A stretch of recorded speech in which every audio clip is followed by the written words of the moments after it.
Well, hello everyone. Welcome to episode number 2 of Longevanity, where we explore health and wellness to try to help everybody live your best life. So, thank you for joining us today. This is our second episode ever. So, this is definitely a live program. So, we are going to try to figure this all out, the technology side with me, as we try to do a little lunch and learn. So today is what I want to call a nuts and bolts kind of day. So I'd like to talk a little bit today over lunch around concepts around hormone replacement and look at how that impacts on overall health and wellness. So for starters today, one of the questions I commonly get asked is just a little bit about particularly what we consider the sex hormones. So for women, that would be estrogen and progesterone. For men, testosterone. Usually that's where conversations start. So I want to kind of zoom out a little bit here, literally and figuratively. And I want to take a look at big picture. So although that is usually the primary question, bringing somebody into the doctor's office or to our clinic to chat about, it's really important to understand the hierarchy of hormones. So maybe we'll call today's episode Hormonal Hierarchy. So, I want to begin by saying hormones are messengers in your body. They communicate all over, and we have receptors for these little messengers everywhere. And again, because people's interests usually are around the sex hormones, specifically, let's just talk sex hormones for a second before we completely zoom out and then come back to it. So, sex hormone receptors for estrogen, progesterone, testosterone, something called DHEA, which we'll explore. They're everywhere in your body. They're not just on the sexual organs, they're everywhere. They're in your brain, they're in your skin, they're in your joints, your muscles, your bone, all over the place. So they're not isolated specifically to those organs, and they serve a whole host of functions. So basically, what we really want to talk about a little bit is the impact of all the other hormones as they interrelate with the sex hormones. Because to just go gunning after the sex hormones for hormone related issues sometimes leaves us at a little bit of a loss. You could get frustrated with that, or maybe you've even experienced this yourself. If you have, come chime in live on this. I'm going to try to see if I can figure out how to take questions. This is, again, second episode, so I'm on a bit of a learning curve here too. But if you're actually able to message me from where you're at, please send me your questions or share a little if you're comfortable with what you experienced if you just went direct to hormone. So people who directly take hormones sometimes can have symptoms or considerations where they initially feel better and then they don't feel as well anymore. So, for example, things were helping, but then they started to get some side effects from the hormones, which may or may not have been a game ender for them, where they have stopped the hormones or they've gone back for more help. But what we need to consider is that the end hormones, again, are what I would call level 3 in the hierarchical order. So let's talk about that. Let's zoom out.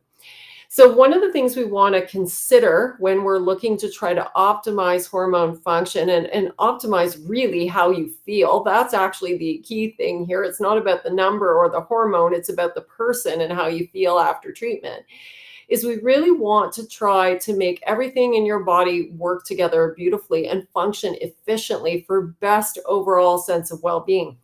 So we have to start with the apex hormone. And one of the apical hormones, I would call them, would be cortisol.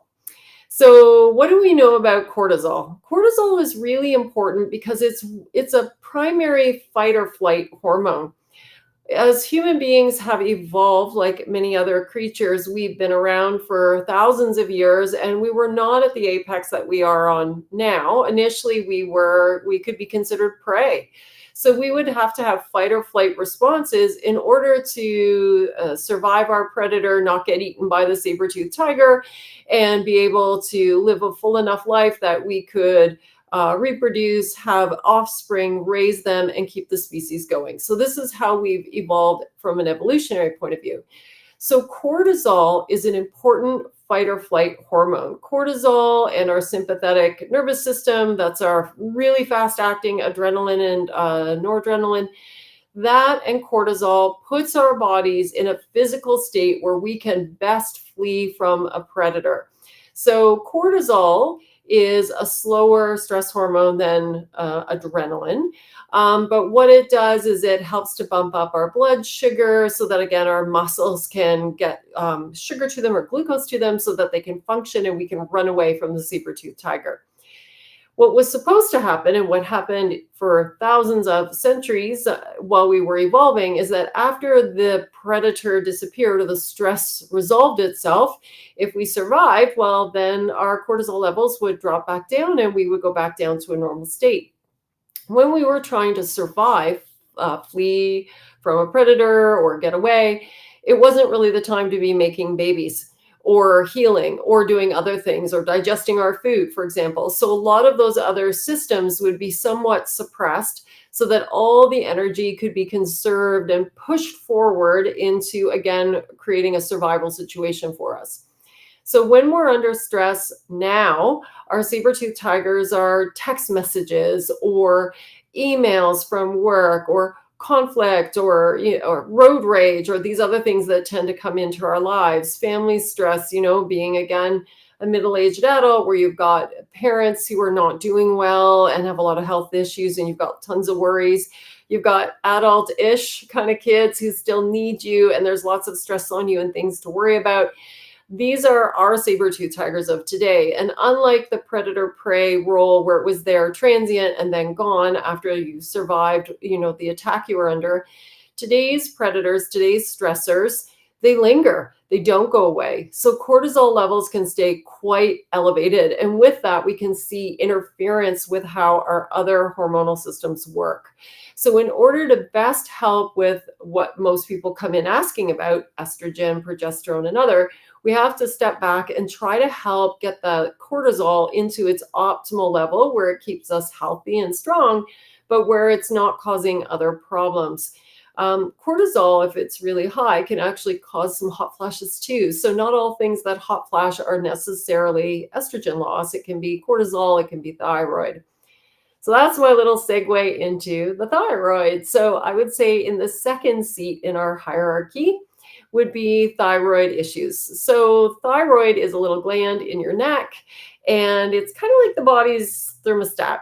It runs a lot of the metabolic functions, and thyroid issues, the thyroid can be underactive and everything kind of slows down. You don't have as much energy, sleeping, skin's dry, you get constipated, a whole host of other things that can happen. Or the thyroid can get all jacked up, and that is too much of a good thing. And then you're wired, and you can have palpitations and anxiety and all sorts of other issues too. So the thyroid is what I call a Goldilocks hormone. Actually, many of the hormones are like Goldilocks and the three bears. You need your porridge to be right. Not too hot, not too cold. In this case, not too high, not too low.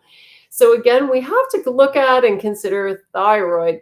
Now, thyroid can also be messed with a little bit with immune issues. So sometimes under stress with fluctuating cortisol issues, you can end up with some impairment of your immune system. And unfortunately, some people end up making little antibodies to their thyroid. And the antibodies actually attack the thyroid gland and interfere with function. And quite interestingly, you might initially intuitively think, well, that would sort of smoke the thyroid and make you underactive. Well, it can do that. Also, interestingly, it can really irritate the thyroid and make you super overactive as well. So antibodies can kind of drive you in either direction. So you can get these thyroid antibodies and you can end up with thyroid problems. So an example of a condition where we have thyroid antibodies where you become overactive, well, that would be Graves' disease. Or on the flip side, if your thyroid gets attacked and your thyroid's now really underactive, that's an example of that would be Hashimoto's. And so those are both autoimmune conditions involving the production of antibodies over time where you start to, unfortunately, attack your own thyroid. So we want to look at that and address that because, again, the thyroid hormone, all of these things interact with each other, can have some impact on how efficiently your other hormones, your sex hormones, again, estrogen, testosterone, progesterone, DHEA, how they all work with your whole system. So that is, again, a really important balancing act. And again, there are certain things in our environment that can aggravate that as well as help to ameliorate that. So we need to look at the whole picture. From there, finally, we get to usually what people are here asking about, which is the sex hormones proper. So with those, again, for women, frequently we think of, well, estrogen and testosterone. And for men, we think of testosterone. Well, the story is more complicated than that. So both genders make all the hormones. So women make, of course, estrogen and progesterone, but we also make testosterone and we make something called DHEA. And this, again, is a delicate balance. It's not just about the the absolute amount, how much you have or don't have, but it's also the amounts you have all relevant to each other. Things have to be in balance. Too much is not good, neither is too little. And yeah, ladies, you do make testosterone. It's interesting that, again, the hormones, a lot of these hormones are actually all originally derived from cholesterol. So cholesterol isn't all bad. Again, kind of going back to this Goldilocks analogy, it's all about balance. It's everything in moderation. The human body is probably the most highly sophisticated orchestra you could ever imagine. And if you think about an orchestra as an analogy, I kind of like it as an analogy because if the instruments aren't playing together, you get a lot of noise. It's just noise. But when they all play their part at the right time in the right way, it makes beautiful music. The same holds true with the human body. We have all these different factors, these different hormones. If they don't work well together, you don't feel well, and it's just noise and poor, inefficient function that can result in a lot of symptoms. So again, because these receptors are everywhere, this is why sometimes people get symptoms that are cognitive. So example, brain fog or anxiety or disturbed sleep and insomnia, again, can be related to some of these hormones not being in balance or at the right levels, because again, they are involved and there are receptors in your brain. There are receptors in your bone, your muscle. You're having changes in body constitution. You notice that your midsection is getting, thicker and your muscle mass is disappearing. You're going to the gym and eating well. Well, what is this? Again, things aren't being messaged or stimulated correctly. So it's again about the balance. And so going back to cholesterol, our body takes cholesterol. So you need some, the right amount. And then from cholesterol, our body makes a whole litany of different hormones, and they go through different steps, and some of them can slide back and forth with enzymes from one form to another. Some, it's just one way directional sort of changes or morphing. So for example, women, you ladies out there, all of your estrogen is derived from testosterone. So it kind of comes through that pathway. So testosterone is a precursor to estrogen. And estrogen, this transition can be made in multiple places. So in a premenopausal woman, a lot of the estrogen synthesis is indeed in the ovary. After menopause, your ovaries kind of forego that job, but other tissues in your body take it over. So for example, fat cells in your body have a lot of the little enzyme needed to convert precursor hormone over to estrogen. So you still make estrogen, but just not in the same amount and perhaps not in balance anymore, which is where a little pharmaceutical help can kind of come in a bit to help out. So yes, women absolutely do have testosterone. We usually have a circulating amount, about 1/10 of what the guys do, but it's there and it's there for a purpose. So what role is this in women?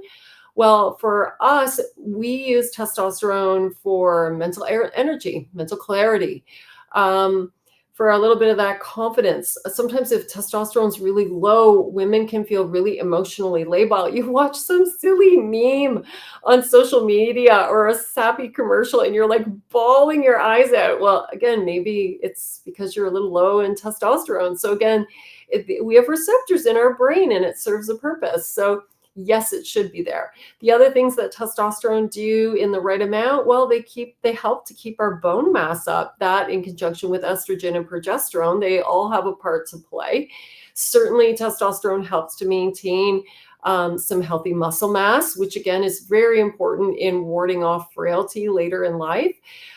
So again, so many roles that we have to consider when we're looking at testosterone, and we need it in balance. Now, certainly, if our testosterone is way too high, again, getting back to this whole theory of balance, then we can have problems as well. You can get hair loss on your scalp. You can get facial hair, acne, oily skin, and progressively more so masculinizing features. So everything has to be in balance, everything in moderation. Otherwise, we just have noise and problems. So that is one of the hormones we have to consider for women as well. Certainly, women may have heard about testosterone for libido, but it has all those other factors as well as some metabolic impacts too, as far as weight, etc. The other hormone that we have that doesn't get a lot of press is something called DHEA. And this is it's in the androgen category, which is a category, again, we usually assign testosterone or masculinizing hormones, although it's not nearly so masculinizing, but its main role, again, is in immune health, amongst other things. And so it has a relationship. It's mostly produced in women in the adrenal glands. And when we're under stress, it helps initially to try to moderate some of the cortisol. Again, it's a balancing type of hormone. If we have really profound stress for a really long time, we can actually lose out on a whole lot of our adrenal glands' ability to produce adequate amounts of DHEA, and then we can start to have some immune issues. So again, all of these hormones are quite important, and they all interrelate with each other. So again, balance is really super important. Changing gears here and talking about the guys. Men are more than just testosterone. Men also have estrogen, and they have progesterone as well, and also DHEA. Different proportions than women. So again, balance is really important. So again, what are some of the interesting things that some of these other things do? Well, progesterone in both genders actually can be very helpful for brain. It's very calming. It helps with sleep quality in men and women. It also helps in men to protect the prostate, so it can be very helpful there. Pardon me. So again, we like to see progesterone present. Estrogen has some cognitive benefits for men. So we want it, but we don't want it in excess either. So in as much as we don't want too much testosterone for the women, because it can produce hair loss, acne, facial hair. In men, we don't want too much estrogen because they can get breast development. Sorry, live video. So all of these things are super important, have to be looked at together. Sorry about that. Yeah, we're live. So anyways, this is how our little orchestra plays together. So I'm just going to grab a little drink here, folks. Pardon me.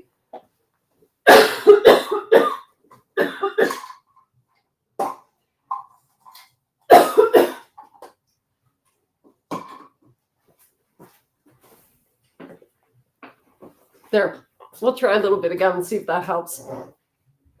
So these are some of the complex relationships between these hormones, and we need to always be considering them and monitoring them. One of the other things that comes up sometimes when we are looking at hormones or hormone management is some of the concerns patients come with when they're told everything is normal and they feel anything but normal. One of the things I just want to point out that is a weakness in conventional healthcare is how conventional healthcare looks at hormones. Right now, there are very limited tools. We do some blood work sometimes. So in men's health, if we were prescribing testosterone, it is expected that you would be following with testosterone levels, amongst other things. In women's health, if you're prescribing estrogen, the standard of care is not measuring hormone levels in straightforward situations. In fact, we're told to treat clinically.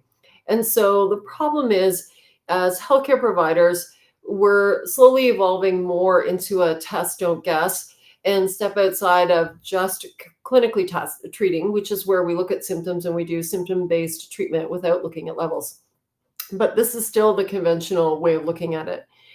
When you do get blood work done, which again is not normally what is considered conventional care for routine care, the concept of normal range versus optimal range, and this is where conventional medicine, traditional medicine, versus functional medicine, which is a little bit more root cause medicine, have a bit of controversy. So conventional medicine defines normal based on two standard deviations from the mean. What does that mean? If you took, 100 people, the results, and measured their levels, the results from those 100 people would then be analyzed. The bottom 2.5 people's numbers would be considered abnormal low, and the top 2.5 people's numbers would be considered high. Everybody else's would be considered normal.